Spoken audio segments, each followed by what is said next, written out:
Well, good afternoon, everybody. Welcome to the afternoon of the first day of ASEF 2025. I'm pretty excited to be here. I think we're all excited to join in the 20th anniversary of Asia Clean Energy Forum. I've been here 5 or 6 times over the last 20 years, but this morning we heard that some folks have been here 10, 15, even all 20 times. I'm sure Peter DuPont wins the award for being here the most times because he was one of the founders of Asia Clean Energy Forum. So my pleasure to be here as the moderator for this session, which is on smart utilities, demand flexibility, and grid optimization. So we're really excited to have 5 excellent presentations on the intersection between smart grids and energy efficiency that I think you'll all enjoy. So in my 5 minutes, I'm just going to very, very briefly give you a preview of the presentations that you're going to hear, and then I'm going to read off what I think can be the objectives and the themes for this workshop. So just very, very briefly, DJ Sandhu is going to tell us about how cellular communication supports smart connected technology and describe GSMA's work with mobile operators and utilities to establish digital, distributed, and mobile-enabled energy systems. We're going to hear from Deepti Mathur, who is going to describe the importance of smart meters in identifying demand flexibility, as well as a grid digitalization pilot project in Rajasthan. Then we'll hear from Keshan Samaranzi, who is going to tell us about the Global Green Growth Initiative to develop smart district heating in Uzbekistan. He will show how smart grid concepts like digitalization and asset optimization apply just as much to a district heating network as they do to a power grid. So look forward to that. Romeo Pakudan is going to describe an ongoing smart distribution utility road mapping effort, very relevant effort for the over 150 electricity co-ops across the Philippines, Archipelago. This effort looks at how digitalization can improve the efficiency of both grids and customers. Then finally, we'll hear from Abdul Rahim Butt, who will tell us about the modular AI system for energy management and optimization. This has an acronym, MASEMO for short, which combines grid and smart meter data to provide more detailed understanding of customer use patterns and opportunities for AI-based grid optimization. So we have quite a variety of different presentations, but they have in common this nexus between smart grids and consumers and efficiency of both. So I hope that the objectives and the themes we can get out of this session is to expand our definition of what smart grids are. They're networks that use digital technologies, sensors, and automation to improve efficiency, reliability, and sustainability. Any network, electricity, district heat, gas, can be improved through smart grid technologies. Then we'll explore also how smart grids enable and support improved efficiency of grids and end uses both, through remote sensing, real-time data acquisition, two-way communications with customers and end users, and automation and machine learning. Then also, I hope we can identify and discuss how to overcome the barriers to smart grid adoption. They include financing, legacy systems, and utility and consumer adoption. So that's what we hope to get out of this session over the next hour and a half. So I'm going to go and sit down and begin introducing our presenters one by one. So let me go do that. Except I'll need a mic.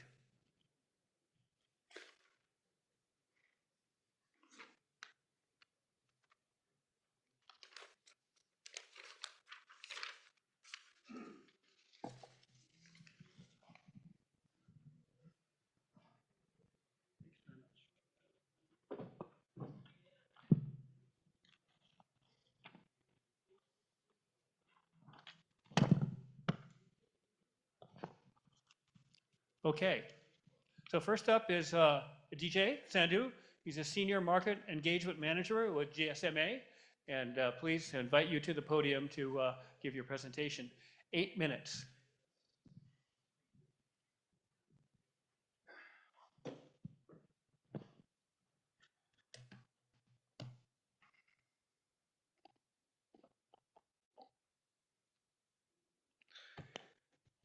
All right.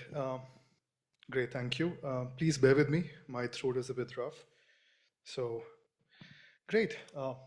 Good afternoon, everyone. I am Digvijay Sandhu.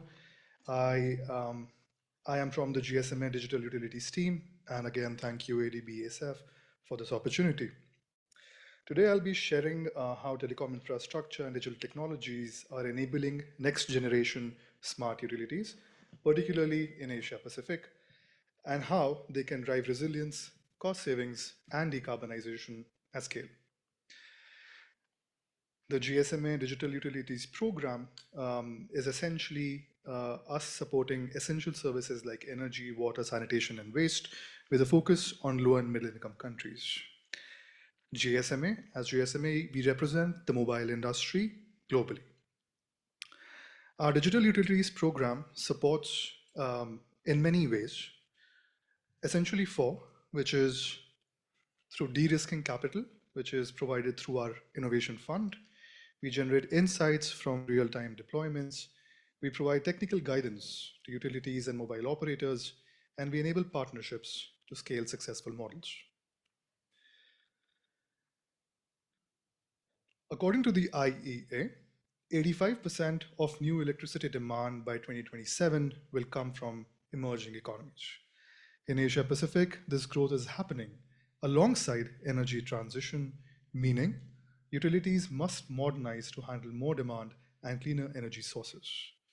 This is where digital tools from sensors to cloud platforms play a vital role. Connectivity is no longer the limiting factor. In South and East Asia, 4G now covers over 95% of the population, and 5G is rapidly expanding, especially in East Asia.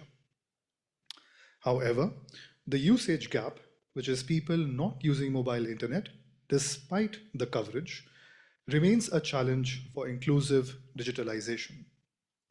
For utilities, this connectivity layer enables scalable deployments of smart meters, sensors, and remote monitoring tools.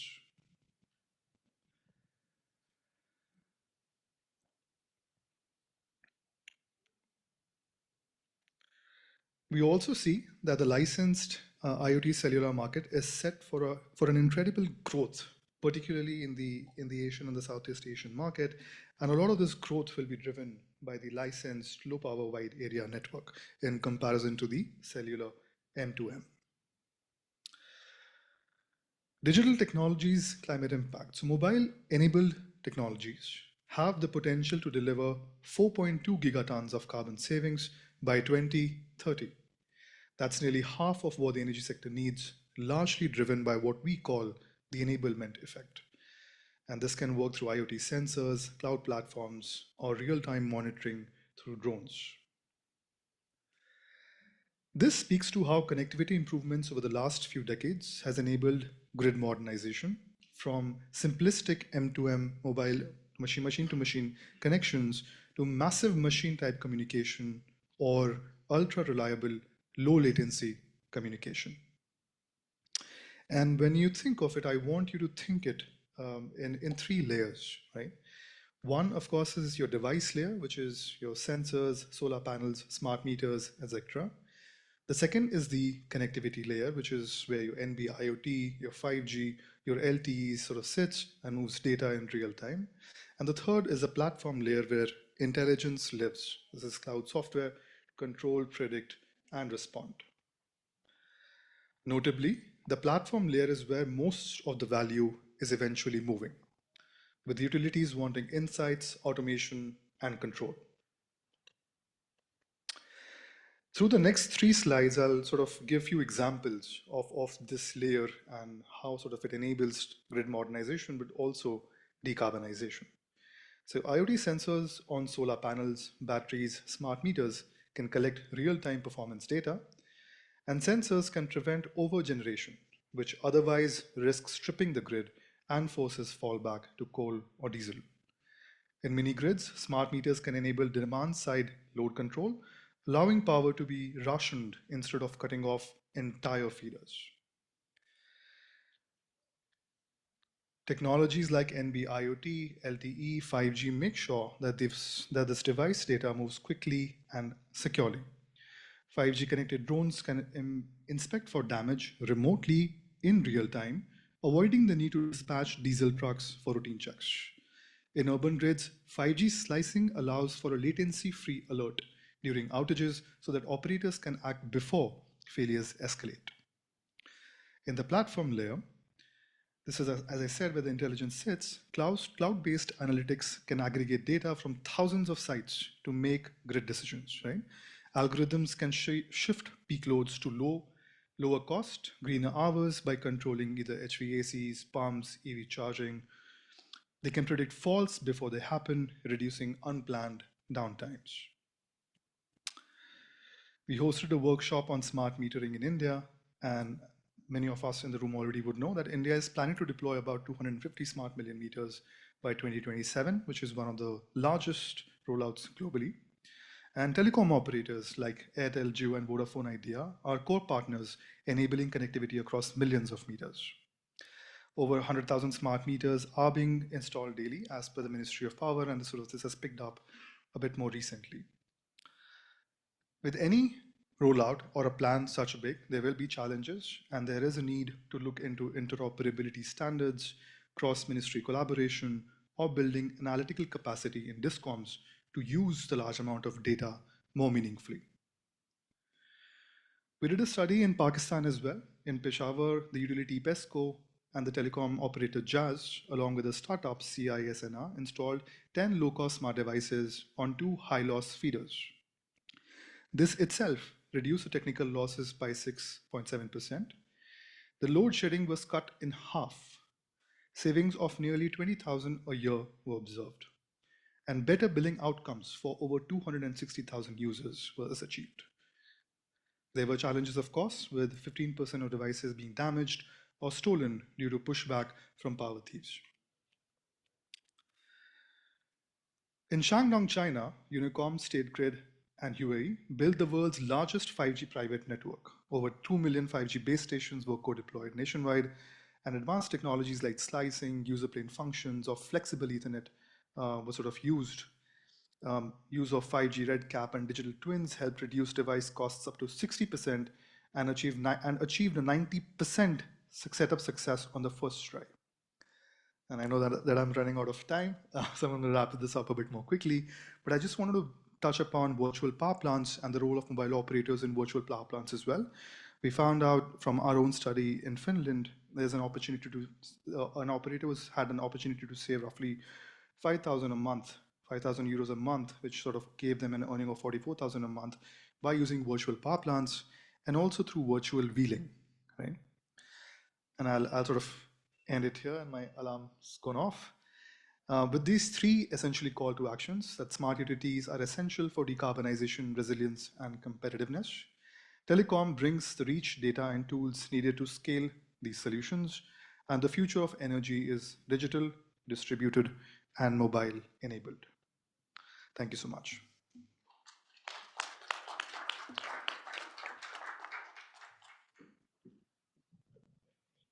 Thanks, DJ. Very efficient. Well done. Excellent presentation. So we're next going to have Ms. Deepti Mathur, who is a superintending engineer with Jaipur Discom. And I just found the bios, so I'm going to read them as people take the stage for the panel discussion. So don't worry, we'll have bios. Deputy, please.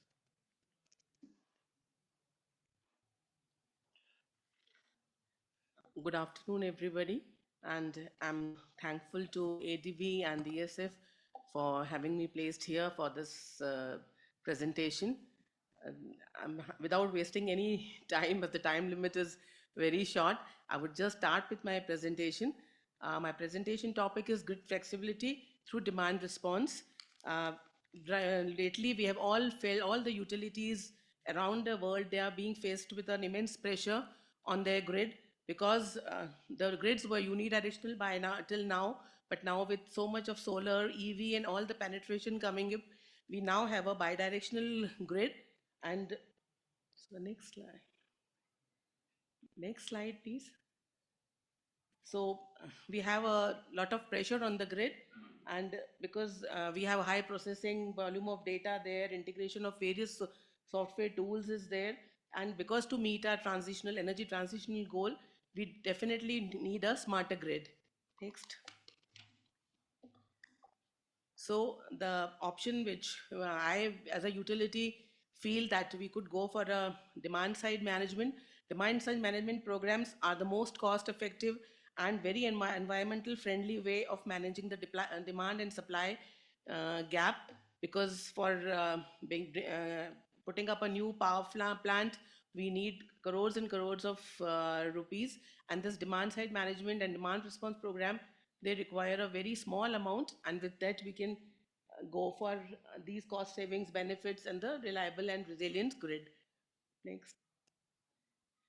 With the smart meters coming up in place, as my earlier partner, he had told that India is now in a big way going in for smart meters. So we have been initiating with the smart meter deployment, and there is such a, I mean, huge amount of smart meters being deployed. So that will help us in manufacturing and in implementing a demand response program, which we are presently trying to do in our utility. The next slide. And because in last few years, demand response programs were very, I mean, costly, because all these things, the data, the artificial intelligence, IoT advancements, they were, very costly tools. So the utilities could not take up with these programs in a very cost-effective manner. But now, with all the cost declining, we can definitely go in for these programs. Next. This is how we plan to go for a demand response program. Um, these days, the smart meters, with the help of the AI and machine learning tool, we can find out with the even with the data, that what end users, how they are using the appliances. That is the biggest thing. The end using appliances can be with the help of the signatures and the machine learning tool. They can model it out, that this is a NILM, non-intrusive load management. They can find out, disaggregate the data and find out what appliance is used at what time of the hour. So next. With this, we can definitely derive at a demand response program, and this is somehow the program will be designed at the granular level. We can find out what time are the ACs being used, what time are the washing machines being used, the solar PV, battery storage, everything, and then we can design a program according to this, and it can be an automated demand response program, or we can, through a chat bot, we can send them this messages. And otherwise, through the automated demand response program, we have a device like for the AC, especially because in the Indian scenario, the peak demand comes in the evening. So we would like to shed off the load of the ACs in the evening. So even if 1 degree temperature is reduced, it can cater to this grid stability, and a peak demand can be managed. So even a smart device can be attached to a AC, and with help of that, we can automatically reduce 1 degree temperature. Of course, all the regulatory approvals have to be taken, and we'll have to incentivize the consumers for that. Yeah, next. So now this is the how we are going ahead, and I really would like to showcase this. We have, with the help of GAP and Edge, a company, we are going in for a granular level digitization. It's called a Duet program, and then we are digitizing each and every asset of the grid, and we have successfully completed a pilot. I'll just show you in the next slide how is it working, and then below that layer we are planning to go for a smart meter layer. We are doing it for the 11 kV, and after that we have the loads at the transformers. So then we'll have a smart data meter data in place, and then we can design a demand response program. So this is how we are going ahead with it.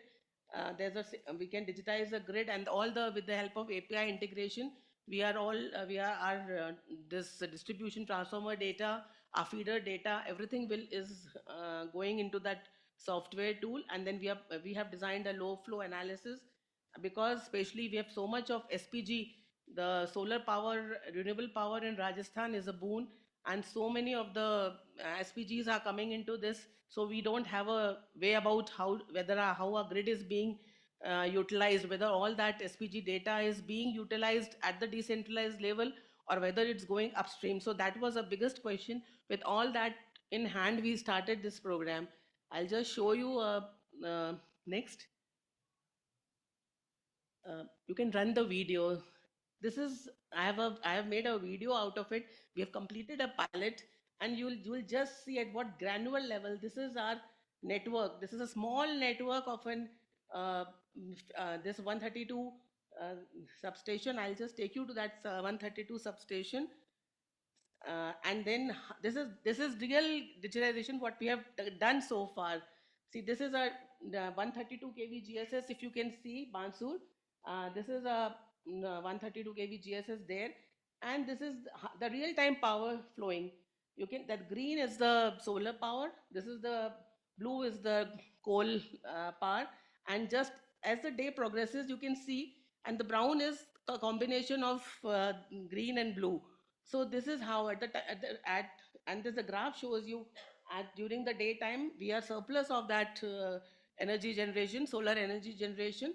So, and in the evenings again we'll have to go for the grid power.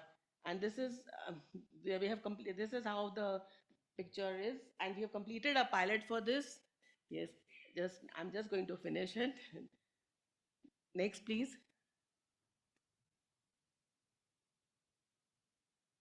So with all this into place, we are very sure that this our demand response program will go ahead of times, and we'll make our grid more smarter, and will reduce all our ACNC losses, and all the compliances, regulatory compliances will be made.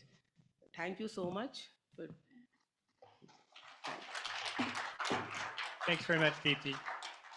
Yeah, leave that on the, that's actually the clicker, so we can, folks have the option to click for themselves or call for the slide to be changed. Okay, so next up we have Kishan Samarasinghe, Policy and Project Development Expert at GGGI. And if you can hand me my notebook, which I managed to leave up there, and get that out of your way. All right, thanks. Thank you so much. Good afternoon, everyone. Could you have my slide? So first of all, I would like to thank ADB and especially David Morgado giving this opportunity. Today I'm going to talk about how we can enhance energy efficiency in district heating system by integrating AI and IoT solution. This is only one classic example in any sector.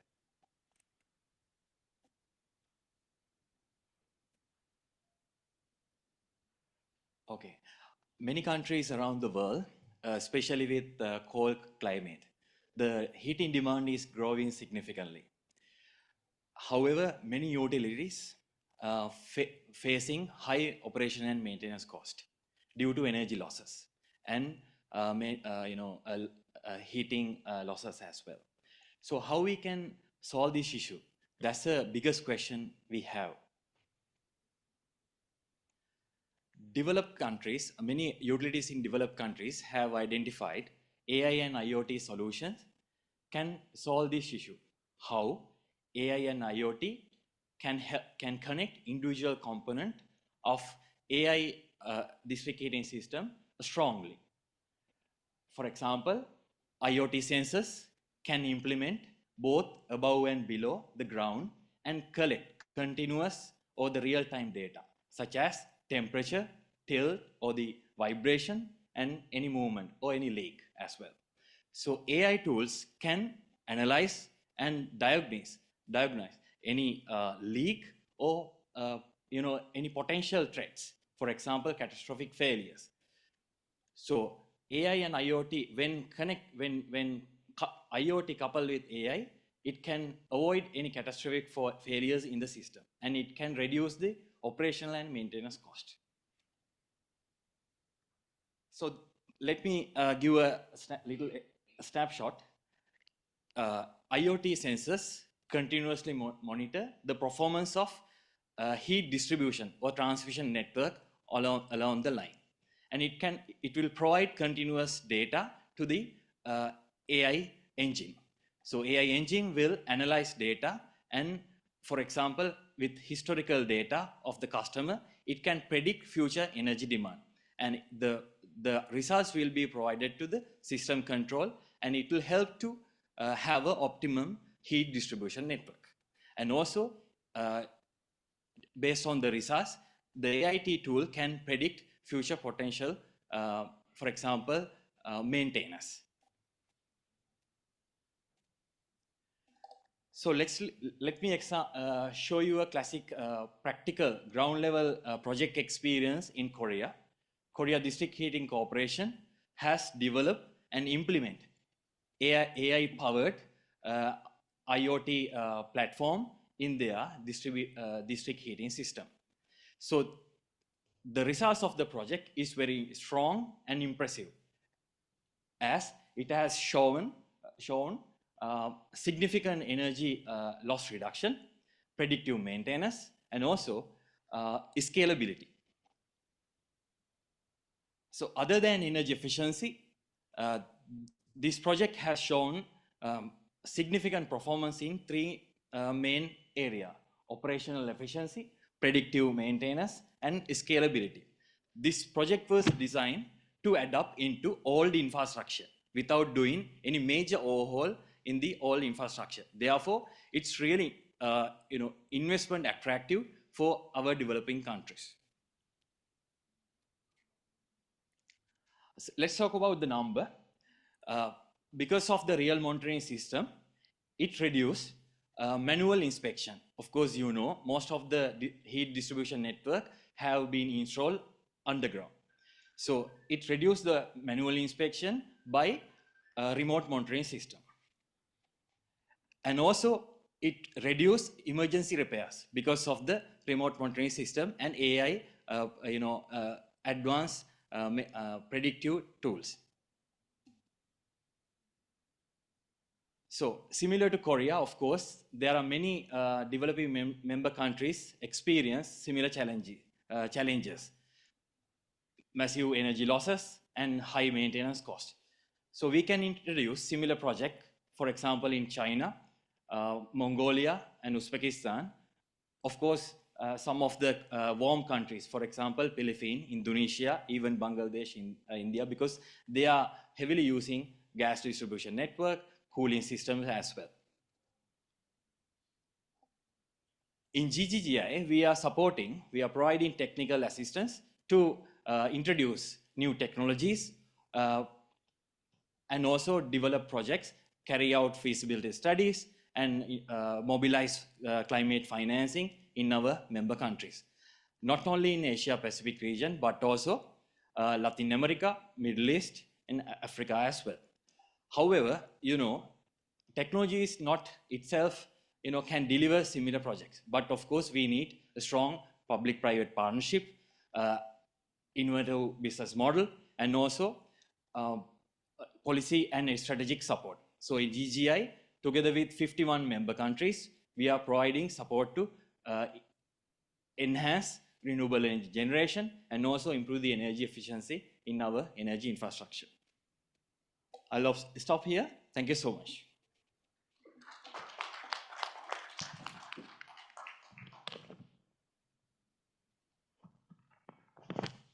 Thanks so much for that really interesting presentation.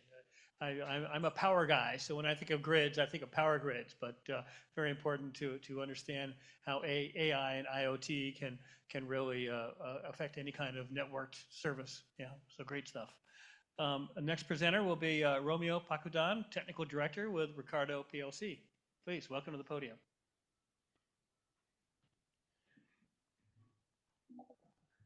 Thank you, Grayson, and good afternoon, everyone. So my presentation is unlike other presentations. Our study is more on the policy side. We are actually supporting electric distribution utilities to develop their roadmap. And I just would like to also mention that our project is funded by the Southeast Asia Energy Transition Partnership. So we have John Colton there, and then we have also Fritzi. They're one of the managers of this project. And also, this is only a preliminary result because we just started the project. Hopefully next year, because the project is for 18 months, next year we have results of our analysis, and we would be happy to come back here and present the results of our study. So the starting point is the Department of Energy policy on smart grid. So in 2020, the government issued a sort of a smart grid vision. By 2040, it should be full smart distribution and substation automation, and there will be a full deployment of advanced metering infrastructures. And of course, there's a definition from the government on the smart grid. So most of the utilities, especially, by the way, to those who are not in the Philippines, utilities in the Philippines could be broadly classified into private distribution utilities, and the other one is electric cooperatives. There are more than 20 private distribution utilities, and there are over 120 distribution utilities. And most of these electric cooperatives are still on the level 0. And the goal of, and by the way, the framework, the policy, the government requires them to submit or develop their smart grid deployment plan, and it should be updated every year. The problem with electric cooperatives is that they haven't done anything until now. Policy was issued in 2020, and until now they haven't done anything. And the Energy Transition Partnership, they were talking with these electric cooperatives, and they more or less developed this capacity building support for these utilities. Anyway, so these are the main activities that we will be undertaking these studies. Of course, the main objective is we need to address the barriers on smart grid adoption, and then we are also focusing on GIS mapping. I think there's a nice map from India presented earlier, and then we are also looking into demand supply optimization for renewable energy, because there is this RPS requirement. It's another policy from the government. It's not covered in this presentation, but there's another policy from the government that requires distribution utilities to source at least by 2035, I think around 35% of their supply will be coming from renewable energy. So we'll be doing that level of analysis as well. And also, I'm focusing on smart grid, and we will be initially assessing the capability of the electric cooperatives, and then we will be developing a roadmap, and then we will be identifying the investment. We'll be presenting a 5-year investment plan that will be used for application by these utilities to Energy Regulatory Commission. And then we will be doing rate impact analysis as well, because this will be required by the regulatory agency to provide the rate impact analysis for their investments. We will be organizing investment forums that will be probably early next year. So those who are suppliers and providers of smart grid technologies in the country, you may contact us. We will be inviting you. We need some partners to showcase the technology when we present our roadmap to the stakeholders. So we haven't selected the sites, but we were thinking we organize one in Mindanao, maybe in Siargao, and then in Visayas, maybe we go to Boracay, and in the Luzon, maybe we go to Baler, Aurora, in that case. So it's interesting for the stakeholders and the suppliers to join us and showcase your technologies. Anyway, so we have 15 electric cooperatives. They are distributed all over the country. And so as I mentioned, it's a sort of preliminary assessment. We just covered 4 utilities. We went to these utilities. We discussed in terms of their plans, their investments, their capacities, what are the barriers related to smart grid, GIS, and meeting the RPS targets. And then, so the result is very, very simple. So it's very, very clear that they haven't really done anything on smart grid investments yet. So most of them are actually on level 0. It's manual operation. But we have seen, I think, from Paleco, they have a SCADA-ready reclosers, and they have also implementation. They started doing the GIS mapping in that case. And on the customer side, Paleco as well has a pilot demonstration also on smart meters. They initiated installation of AMR. So these are the preliminary results. They are still on level 0, and our challenge is how are we going to push them to move into level 1. of the smart grid roadmap. And then we also try to identify what are the possible barriers, and then they responded, and then they responded to our questionnaires, and then we tabulated, and it's very, very clear that the main barrier is related to investment cost. But this one we can discuss later on, because not all technologies are really expensive. It's just a matter of awareness and understanding the technology, and how are you going to calculate the cost benefit analysis. And of course, limited financial resources, and the other one is limited technical expertise. So I will not discuss this one. This is my last slide, but I think I would like to thank Grayson for guiding us on our presentation. Initially, we just would like to present it randomly, but I think it's a good suggestion. So in those islands, there are large islands, like for example, Marinduque, and then Mindoro, and then Palawan.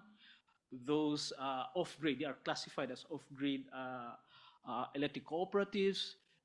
They are at par or comparable with on-grid utilities in that case. So if in those utilities, maybe we could think of a strategy targeting the network, at the same time strategy targeting consumers.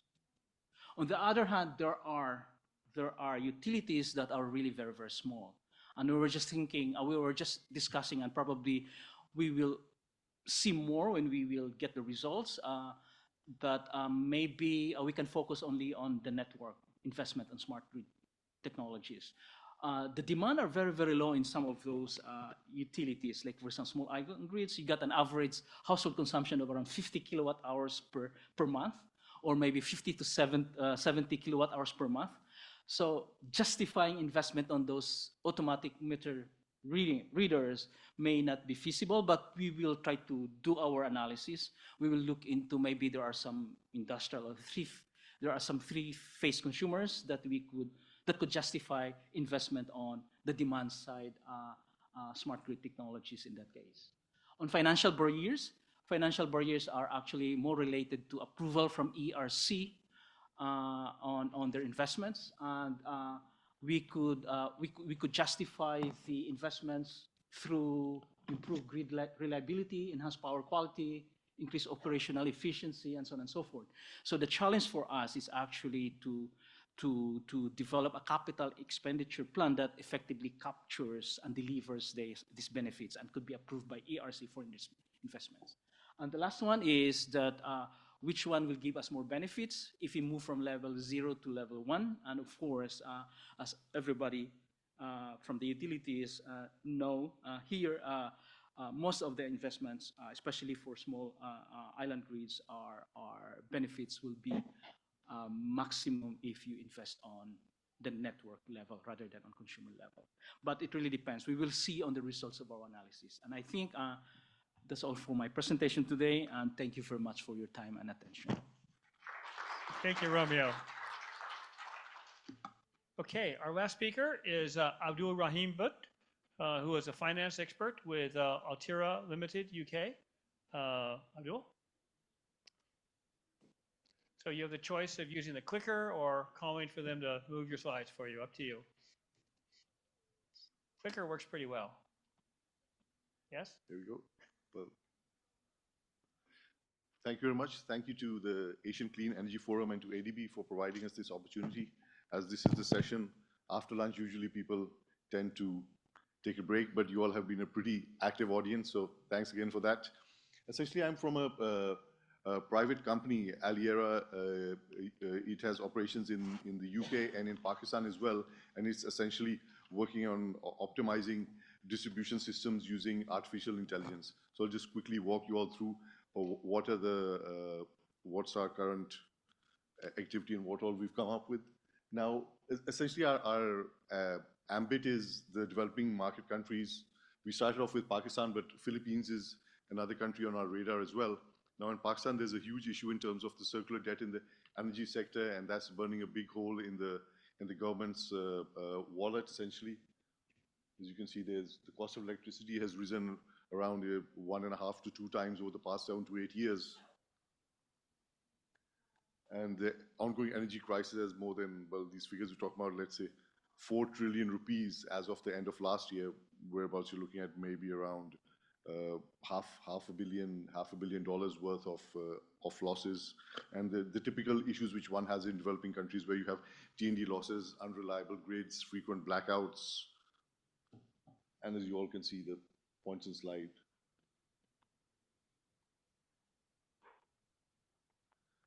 Now, it has been a coming shift vis-a-vis the increasing incorporation of renewable energy, as one sees in these various grids, where one is moving away from fossil fuel towards renewables, be those in the format of wind energy, solar power, both in terms of utility scale power projects and as well as rooftop solar, for example. And that's something which has taken place in Pakistan as well. And Pakistan aims for 60% clean energy by 2030. But as we know, these are all essentially quite aggressive and optimistic goals, the ways NDCs which countries have signed up to, vis-a-vis in terms of, like carbon abatement and carbon reduction. Now, this is a particular entity or a particular project, a venture which we all have come up with, and we've run a couple of pilots in 2 cities in Pakistan, and we're going to be rolling it out in other countries in Asia as well. And we're currently in discussions with various private sector partners and a few regional investors as well, regional venture capitalists and equity investors. Now, this is a modular system essentially based off of artificial intelligence, which again deals with real-time monitoring, prediction, and optimization of the networks. So we've done 2 pilot studies working directly with the discos in this case. Now, this is a small-scale residential area whereby essentially we went in with the discos and using smart meters and using our IoT units and all, gather the data and essentially fed that into your standard artificial intelligence system, whereby we were looking at what the demand side, the supply side, and in terms of what are the flows which are coming from the grid, what are the flows which people have in terms of rooftop solar, etc. One additional thing which one can look at increasingly going forward, which would be, let's say, EV charging. Now, that's one thing which increasingly in developed countries, one has those in terms of the optimization, where one should site the various EV charging stations, but that still has some way to go in developing countries such as ours. But then again, seeing the traffic issues on the roads, be it in Pakistan, India, Thailand, or at our host country here in the Philippines, that's definitely something which requires a lot of work to be done, and where any solution that one comes up would be welcomed. So this system, again, it's essentially, we drilled down into households and looked at the billing patterns and anomalies and identified trends and where there are leakages, for example. I'll just quickly run through these slides. And when we come to the Q&A session, essentially you all can drill into it and ask questions about it more in detail. So we drilled into the demographics and all that, and as one can appreciate, there would typically be the sensitivities vis-a-vis, let's say, certain users. You'll find that there's certain users who are using more than what they're paying for, be they politicians or what have you or whatnot. So you would face some resistance from that area, for example. But then again, as they say, data doesn't lie, or sometimes it does. Like they say, lies, damned lies, and statistics. So it's one thing to keep in mind as well. Now, in this case, as you can see in the graph on the right, this is an embedded video, but it's just showing all this snapshot of the drill down level of intensity that we did, looking at the trend based on the data that we worked together with the DISCO over a period of 1.5 years.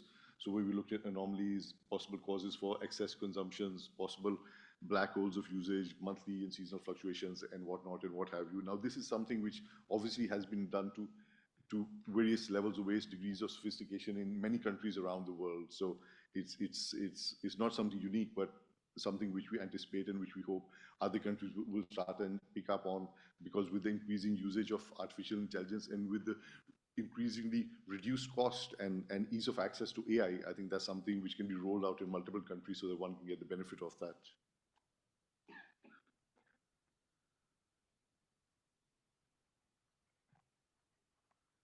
Again, what it feeds into is not just on the demand side, but on the supply side as well, as a couple of my distinguished speakers have said in the past. So it leads to this data leads to optimization, and that's where it's that data is gold for the discos essentially. I mean, to a large extent, discos which already have the existing SCADA system, etc., they would have that. But then again, we add on an additional layer of analysis and using AI and using our large learning models, predictive forecasting. I mean, the days of doing a standard linear regression, that's like just so 70s or 60s, right? Now we use AI and that's what we do. Now, this is just a bit of a side add-on vis-a-vis, let's say, EV charging infrastructures. In our system, we can also like devise, like let's say if you have your solar panels and they're shooting via net metering, they're giving electricity back to the disco. So instead of having all that going, all those electrons going back in the grid, so you have mini grids. So we advise the disco, okay, over here you've got a preponderance of extra electricity. Okay, set up an EV power station over here. You know, like divert some of that extra power over there, so you don't have the electrons going, you know, all the way 30, 40, 50 kilometers over the grid. Just have mini grids. And again, this is just a graphical example of that. Now, again, based on a couple of pilots which we've done, these are the measurable impacts which we've seen, because it all comes down to show me the money, show me the numbers. So we've had demonstrated, like with the pilot project, 7% of black hole loss detection, around overall 15% loss reduction, vis-a-vis compared to the standard discos in Pakistan, where you're looking at 23 to 25%, so 15% reduction, which is like shaving off 60% of their losses, which is quite appreciable. And then improvement in renewable load management as well. And this table on the right, it essentially shows a comparison on a global level, where we plan to, or where it's our intention to, in conjunction with, you know, let's say investors, it's our intention to essentially roll this out in various countries depending on the kind of interest which you see. So thank you all very much for your interest. Thank you. Thank you.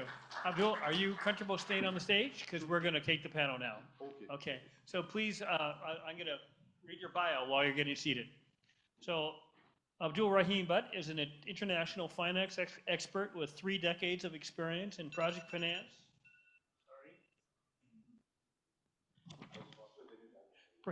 You did well. Everybody did well. Thank you so much for keeping to the timetable. International experience, project finance, investment banking, and corporate banking in South Asia, Asia Pacific, the Middle East, and Africa. My goodness, you get around. He currently advises Aliera's equity investment and business development ventures covering AI and clean energy and sustainable transportation. He has an MBA from Lahore University of Management Science. So thank you, Abdul. Next up, in reverse order now, Romeo Pakudan is a technical director at Ricardo Clean Energy and Environmental Solutions, where he leads Ricardo's Asia and Pacific region energy business. He has over 30 years of regional experience, most recently has been spearheading the implementation of technical and regulatory policy and smart grid development projects here in the Philippines. He has advanced degrees in energy and technology from AIT and University of Grenoble. Parlez-vous français? Okay, Mr. Kishan Samarange is a project development expert specializing in energy efficiency and green buildings at the Global Green Growth Institute in South Korea. He has a master's degree in environmental engineering, also from AIT, and has previously worked for both ADB and the World Energy Council. Deepti Mathur is a superintending engineer with Jaipur Discom. She has 35 years of experience in distribution IT, energy efficiency, renewable energy. She pioneered the rooftop solar and feeder level solarization schemes for Jaipur Discom.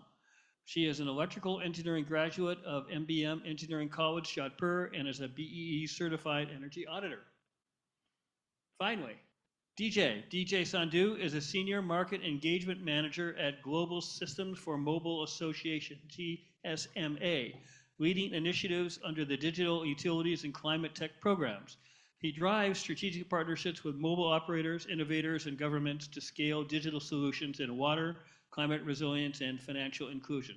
He holds a degree in economics from the University of Delhi and an MBA from the Indian School of Business.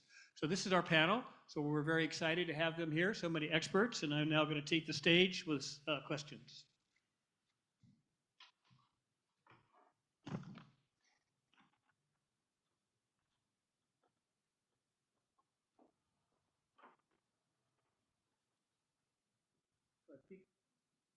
I feel like I need to sit at the head of the table here to do this, so we'll see how it goes. Okay, I had you all come here because I wanted to keep track of the order of my questions. So that's, there's method in the madness. Okay, DJ.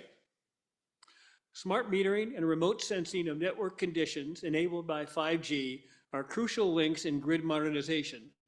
IoT offers another entire category of opportunities to include behind the meter end uses. What are some of the most promising use cases in the Asia Pacific region? Great. Thank you for the question, Grayson. And I think so behind the meter in the last few years has really propelled, right? The use cases from EV charging to solar rooftops to appliances which are more grid responsive, right? And perhaps I'll take this opportunity to talk about one of the innovations that we had funded in Bangladesh that speaks to behind the meter. And so as it may be, they're actually here tomorrow speaking as well. So the innovation is called ATEC, and they sort of fund fund clean cooking across the Asia. But the project that we had funded very briefly was in Bangladesh. And when you sort of fund any project that is appliance based, a lot of the a lot of the challenge essentially comes from utility of that appliance, right? Is the appliance being utilized at all or not? In most cases, the appliances sort of go away, nobody ever sees them. It's just given away for free on subsidy or whatever the case may be, right? But with the application of these behind the meter technologies now, which we are observing, digital monitoring and verification has become more prominent, right? With which digital monitoring and verification, you can claim that if a device is offered to a household in Bangladesh, that household is actually utilizing the device over a certain life period, right? This opens a lot of financing options, right? Because it's more credit worthy, it's digitally monitored and verified. People are aware of its utility. And so it really helps get people talking about it or finance such initiatives. But I mean, there's no dearth of options, right? For example, in India, we hosted a workshop and we were looking at peer-to-peer trading in energy as well.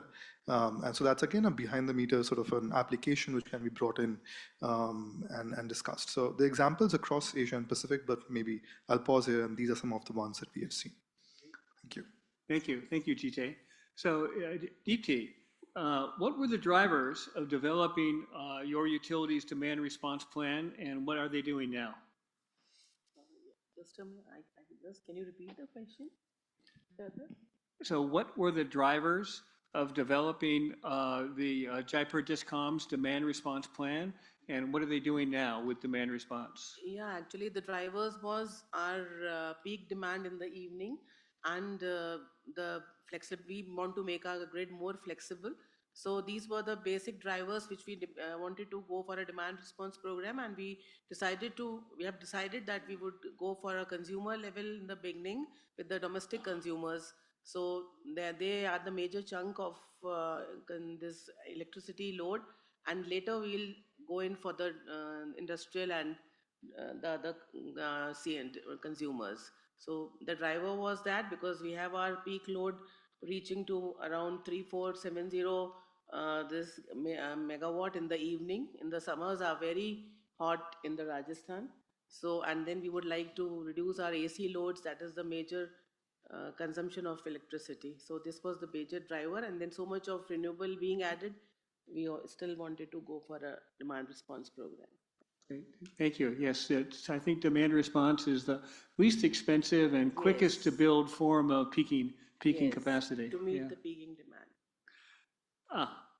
Kishan, most of the digitalization seems to be on the district heating infrastructure. How about the consumers? How about sensors and controls on heating and electricity consumption in the homes and offices that the district heating serves? Yeah, absolutely. It's growing. There's a massive demand in commercial sector and also industrial sector. For example, before joining GGI, I used to work as a consultant in ADB. We delivered a project in Sri Lanka. We introduced energy efficiency AI AC systems, 3 AC system for 3 government buildings. and we introduce smart meters which can monitor uh, indoor air, quality and also temperature, and which help to optimize the AC, let's say, generation, and provide a better, let's say, cooling impact to the occupant. Similarly, in Korea, now, for example, LG, Samsung companies introducing AI solutions or integrate AI tool into their AC and also refrigerator system. So it's evolving. However, when it's come to developing countries, to create that market, we need bulk procurement. For example, if of course you understand, when we are going to import or the export few items, it's costly. So from GGI support, GGI side, we design project which we can, let's say, deliver maybe thousands or millions of units to our member countries and transfer this technology to our, the community. Of course, these technologies we can easily adapt into household as well as the commercial sector. At the same time, there are, for example, benefit for what it call associated facilities. For example, now I know ADB together with Lanka Electric Company are closely working with universities to develop a AI-powered microgrid system. So of course, the system is connected to household as well. So they are analyzing customer behaviors as well. So eventually it will transfer to home or the other commercial sector. So it's evolving. So I think we have to speed up the implementation on the ground. For that we need investments. Thank you. Thank you so much, Kishan. Okay, so next, Romeo. The Philippines has many island grids. Actually, Romeo, you answered some of these questions, so maybe I'll ask you just to expand upon them a little bit. Several of the co-ops you worked with are island grids. What are the differences in what and how you deploy smart grids in small and isolated versus large and interconnected grids? So you touched on this, but maybe a little bit more detail. Are they the same or quite different? Yeah, thank you, Grayson. Yeah, I saw the question, so I was just thinking of answering it in advance. So the point is that there are a number of island grids that are relatively small, and the demand level are very, very low. And like, for example, an average household consumption of maybe around 50 kilowatt hours per month, or even 70, and some of them are even discounted. So we were just discussing with my colleagues on what would be the potential approach with these type of islands, and perhaps we could do a case-by-case basis, maybe look into really maybe there are some agglomeration of consumers in the urban areas, or maybe there are some three-phase consumers that we could look into the demand-side technologies. On the other hand, I think simple automation of the network probably would be the best would be the best option, and then we could explore other technologies that could be deployed to provide to optimize and improve the system efficiency in that case. So it really depends as well. By the way, as one of the requirements, or some of the utilities, they are actually manually reading all those substation data, and I'm not sure if they are reporting it to the regulatory body, but we know they are manually recording those, and when you record it manually, sometimes you just don't use it for analysis. So there is another dimension. I think one of the speakers mentioned about the data analytics. So I think if you could automate that one, we could have really a very rich information that could be used by the regulators. But by the way, as part of our study is that we are doing the GIS mapping, and then the electric cooperatives are actually under the National Electrification Administration, and of course they are interested as well, just like what India presented earlier. They got the GIS maps, and you got the network, and then you got all those different substations, and you got all those reading. And in fact, INEA expressed that they would like to have a dashboard at the regulatory body as well. On the other hand, ERC could benefit as well of those automation, because they could right away look into the technical parameters that we will be needing for regulation. So I think for small island grids, maybe network automation we could focus on, but there could be some use cases for demand side aspects in that case.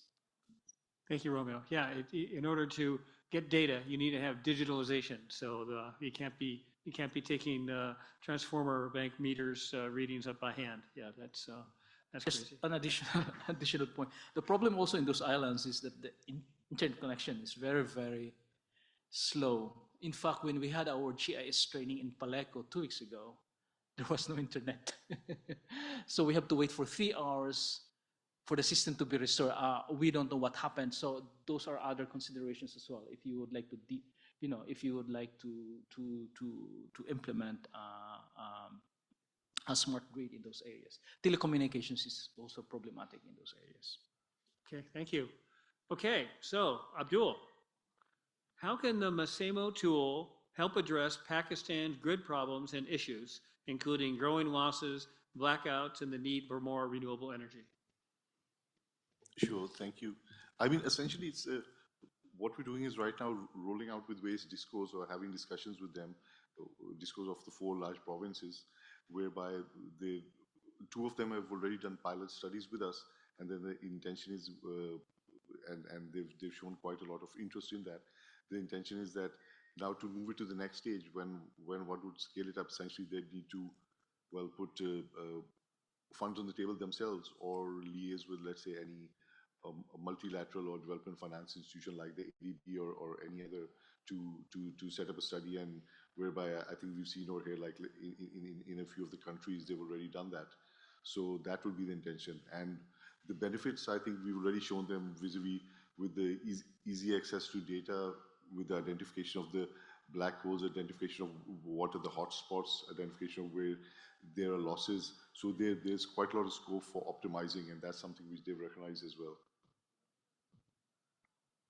Thank you. DJ, so I wanted to ask you about some of the things that are being looked at in the power grid context, and just wondering whether the district heating might have some similar applications. So we now have V to G and B to G, so that's vehicle to grid and buildings to grid.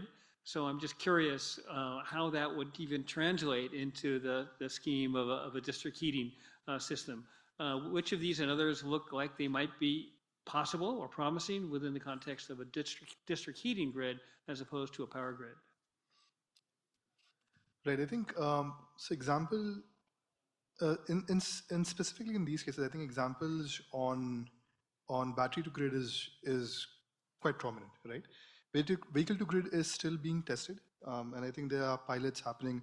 I know pilots happening in Singapore. It happened in 2023. The pilots happening in China as well. So vehicle to grid is also picking up, but I think still more in the pilot stage, right? Battery to grid, as you said, is really, I think it's sort of now scaling quite a bit. So a lot of attention there, and I think this is also where I mentioned about the virtual power plants, right? So what is a virtual power plant? For example, if I'm an operator, I have telecom towers across a certain region, and they're all battery operated. I can create that into a virtual power plant and feed back into the grid, right? So the applications of this is sort of rising quite a bit, right? We are looking at in this case telcos becoming the mini grids themselves, using their own battery storage, but also to feed back to the grid. And I think there's also now a sort of conversation around appliance to grid as well, right? Which is really in its primary stages. So if I have to really rank it, I think battery to grid is really scaling. Vehicle to grid is sort of still being piloted and tested, and there is funding, of course, but it has to be proven. And then appliance to grid is, I think, still being thought on. Yeah. That's, I think, there it is. And of course, I meant power grids, not district heating grids. So apologies for that. Deepti, Second question for you. Tell us more about how the smart meter will communicate with individual users. And also tell us more about this digital twin concept. Now, that's interesting. I hadn't heard that before. So what is it and how does it fit into the same sorts of things, V to G or V to A or V to B concepts? The smart meters directly, they will not communicate with the consumers. We need either a chatbot system, or we would like to put a device for the automated demand response that would be near the AC. So the smart meter will help us to get the data, and then we can analyze the data and see what appliances and how can we manage those appliances. But we need some need of message to be conveyed to the consumers to reduce their load, to reduce their temperature. So this is how we are planning to go ahead with it. And of course, with all the smart meter data in place, we can definitely find out what consumers are using this EV. And with the help of that, this V2G and V2B, this concept can be easily built on. During the daytime, they can, when power is cheap, we would promote the electric vehicle users to charge. And in the evening hours, when we have the peak demand and we have to buy the electricity at a very high cost, so then we would ask them to go in for V2G or V2B. So this is the concept we are right now building into it. And with the ample smart data, even if the smart meter is not in place, because it will take time, we have developed some, with the help of some partners, we have developed a device that would be easily put in the non-smart meters. And with that help of that also, we can find out the equipment reliability and this grading of the equipments and what appliances are being used. So definitely, and with the grid more being more flexible, we'll be using all these options to meet our demand.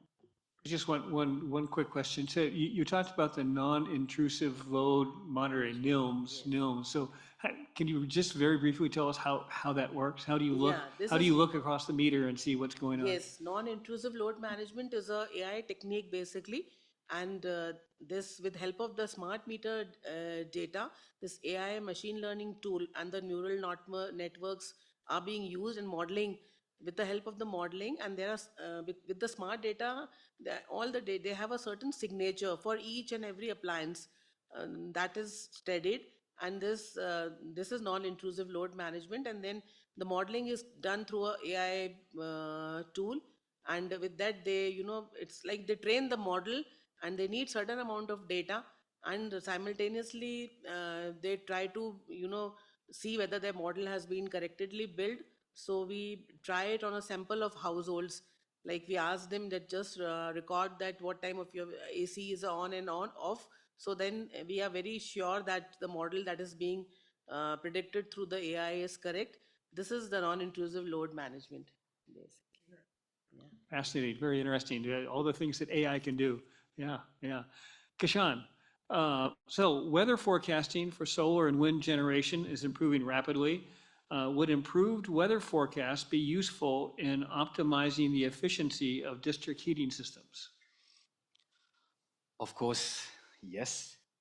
So of course, weather forecasting is very important. And then, of course, we can predict load.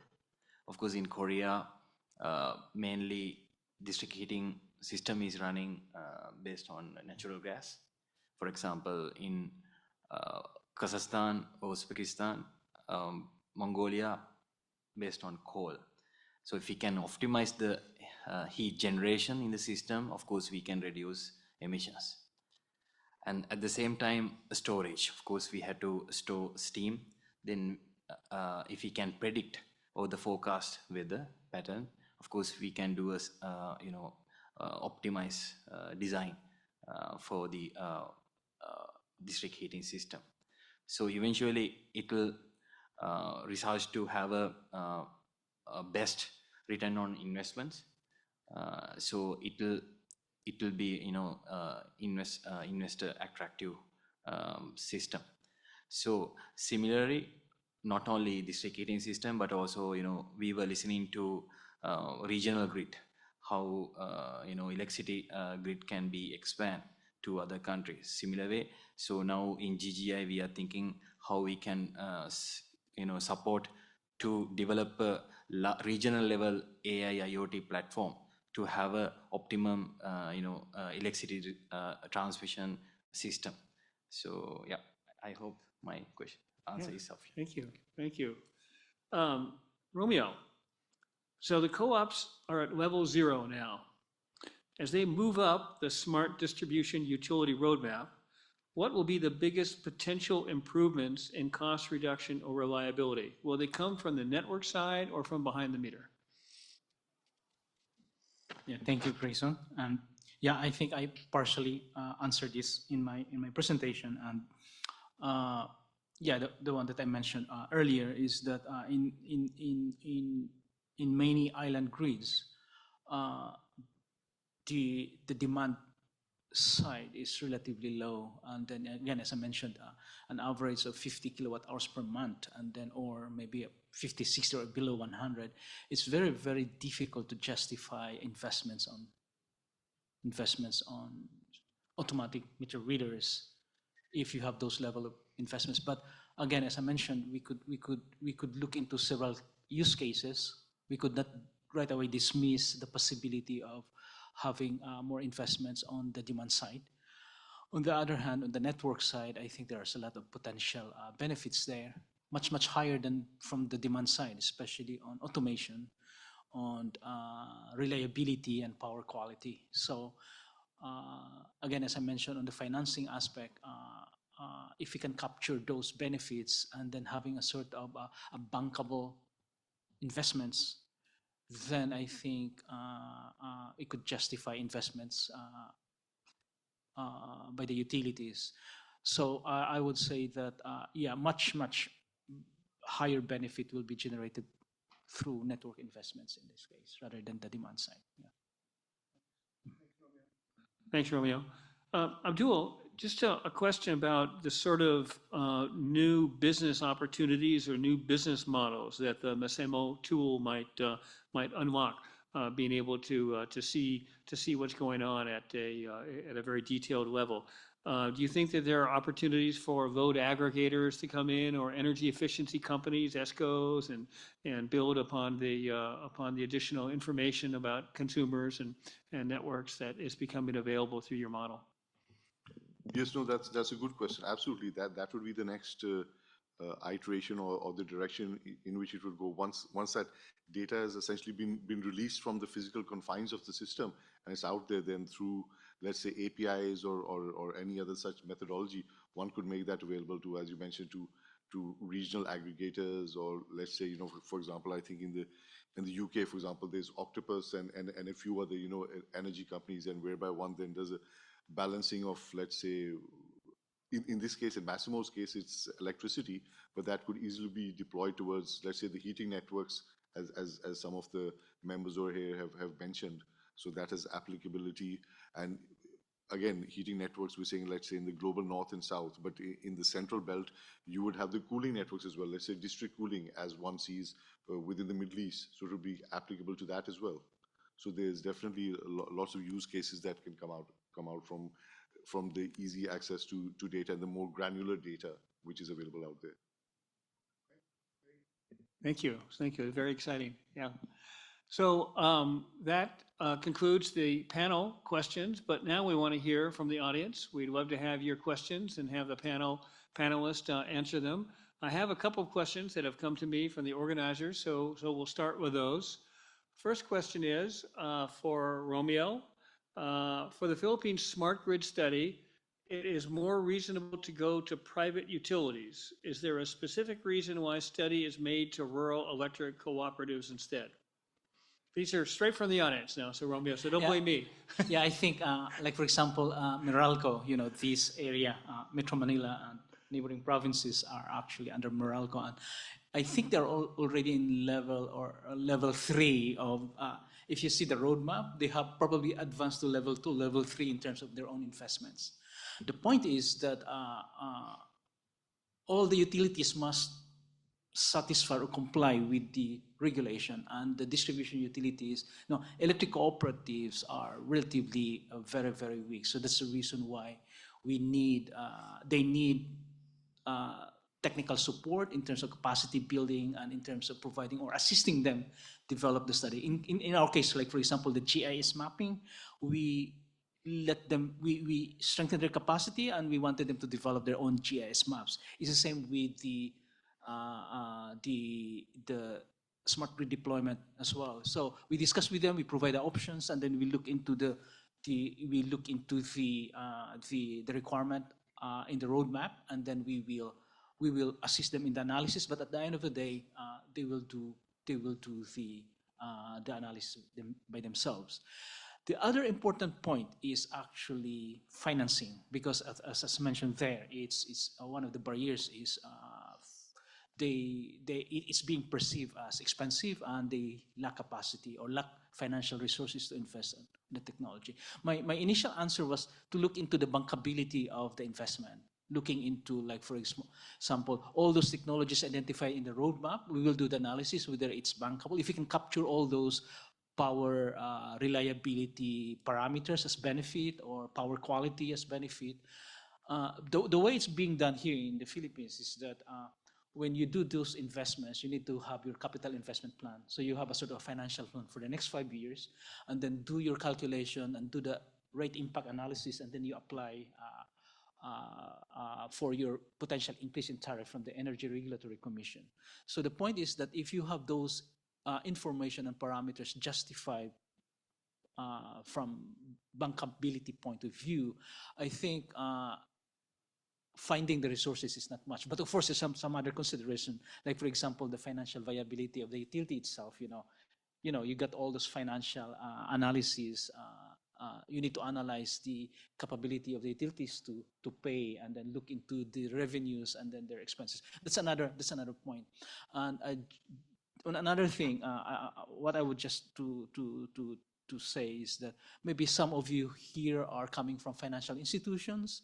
I was always telling, and also a lot of you were thanking David Morgado for inviting to be here in this workshop. So I was just thinking that maybe we need to have some initial investments, so sort of a pilot project. Maybe we can ask David to look into look into these possibilities, and then have a demonstration project that these projects are bankable and it will provide sufficient returns for the utility to recover their investments. It's the same as well with maybe some of you are here with affiliated with the banks or some other financial institutions. It's a good opportunity probably to showcase some of the results of this study. Yeah. Thank you. Okay, MDBs take note. We have a question. We have a hand up in the audience. There's a microphone right there in the middle of the room. Yeah, I'm short. Hello, everybody. Thank you for the very interesting presentations and panel. I'm Giovanna Franca from UNIDO, from the A2D facility. Interesting conversation on the importance of financing also for demonstration projects. The A2D facility also is providing grants for demonstration projects, also with current call for proposals open at the moment within the thematic area of within of the panel discussion today. So maybe it's also interesting for people that are here. Just a small comment on this. And the question I also had is, I was very interesting to hear a lot from the AI for energy. I would also like to hear a little bit from the audience to give the space for the energy for AI. If you guys would also like to address a little bit on the growing demand that AI has been driving. So, for example, through the data centers that is being required, and how is this balancing of the two ends of AI for energy and energy for AI? Thank you very much. Okay, who would like to take a shot at instead of AI for energy, energy for AI? Deepta? Okay, go for it. Yeah, that is a very good question. Recently, I think IEA has come up with a big, study that the major chunk of the load that will be coming up will be through the data centers which are being used for AI. So we have to be well prepared in advance for that, and without AI, we cannot make our grid smarter. So that is that we have. It has to be a balance of both. So that is why I think where this demand side management and the demand response, uh, this can come into picture, where we, of course, we'll have AI in place, but the increasing load can be balanced through the demand response programs and through the grid demand side management, which is the most cost effective method of doing it. But we cannot stop any progress of any nation, and with the AI, definitely, and it consumes such a massive amount of this GPUs consume a massive amount of energy, and the data center growth is definitely coming up. We cannot forfeit it in future, but the only thing which we can do is manage our load and make our grid more resilient and smarter. Thank you. We have more. Go for it, Yeah, Kishan. actually, I would like to highlight recently in GGGI, we initiated a program, regional program for data centers because of we are aware about this, massive energy consumption in centers. And one of the interesting thing is Nepal. The government has already started a program to facilitate for data centers. Of course, they have massive hydro potential. They have introduced tax benefits and one-stop shop facility to attract investors for data centers. Similar way, for example, in Korea, uh, we are trying to introduce SMR. Of course, we heard about this intervention at the morning session. So similar way, we are trying to, from Korea side, the government is trying to introduce SMR technology to couple with data centers. So of course, in US as well, Google, they have already initiated many program or ITMO, carbon transaction facilities to promote data centers more environmental friendly, which will reduce the operational footprint or environmental footprint. Thank you. Yeah, it's a very interesting topic and so much going on in that space. But we have another question from the floor. So please, sir. How do you turn it on? Is it turned on? Ah, okay. Hello, everyone. Thank you for your presentation. It was presentations. It was very interesting to know like what's happening on the AI side. And all of you, you have said that AI would be analyzing data that it will get like from smart meters or like other infrastructure, smart infrastructure. And AIs, as I understand, they have like different approaches. There could be like GPT or someone else's AI. Yeah, so they might think different in different way, as I understand, right? So later on, wouldn't we have some trouble indicating whose AI is better, whose solution is better? Will there be like some kind of algorithms or standards to standardize the way of thinking of those AIs, so that we would be getting like exactly the same or similar solutions from different AIs that has been used like by different companies or states maybe. Yeah, so I forgot to introduce myself. My name is Alim. I'm from Kazakhstan, Ministry of Energy. Yeah, sorry. So that's my question. And if we will not have this kind of algorithm, then how we will be checking like whose solution is better, like from the vision of regulators, because you will be using these assumptions from AI to justify like the growth of tariff or something else. So that's my question. Thank you. Would somebody like to take a crack at that? I'll jump into that. Okay. No, that's a fair question. And actually, the reality is that just as every technology has matured and grown over time, so in this as well, there will be, you're right, that there will be different AIs which have different levels of maturity and different different intent or that one can place on them in terms of where to what extent the data is reliable or not. So that would just be a general maturation of the technology over time, because right now vis-a-vis AI we are at, let's say, the what would one call it, the fifth industrial age, after the fourth industrial age. And now increasingly as we're seeing, AI is essentially taking over things. You read in the news that, okay, this company's laid off, let's say 100 bankers, this company's laid off, like 300 people in production. So just like robots took over the role of machines, again, AI is taking over jobs right now. That is a reality. And the key constraint in that is, it's again a issue of garbage in, garbage out. So that all comes down to the underlying data on which you train the models, right? And as we know that there's a issue vis-a-vis the ethics of AI, which has come about, and again, which is coming now. And as one sees, typically technology races faster than the ethical constraints can keep up with that. So like you had Dolly the sheep being cloned, similarly now you have all these huge companies which have grown on the basis of AI, and now finally people are saying, okay, hang on a second, okay, this is based on your and mine and yours, your Facebook data, your Instagram data. It's all based on our data, or it's based on, let's say, the British Encyclopedia's 20 volumes, or it's based on all the paintings in the Louvre, and you've all scanned those, but hey, there's actually intellectual property rights behind that. So that's a reality. But hey, who knows? Maybe in 10 years, all of this artificial intelligence will get sentient, and then it's game over for all of us. So let's hope that the US and Russia still have two-man persons with keys physically turning that, and they don't let AI take control of that. Because at the end of the day, physical stuff is what will save us. Okay, let me take back control of the narrative here and to go back to the focus of the presentation. But thank you for that question. Very interesting question. I think we're all thinking about that. Yeah. Okay, so Adita, how much is solar generation out of total usage in Jaipur? And hopefully net meters are being used.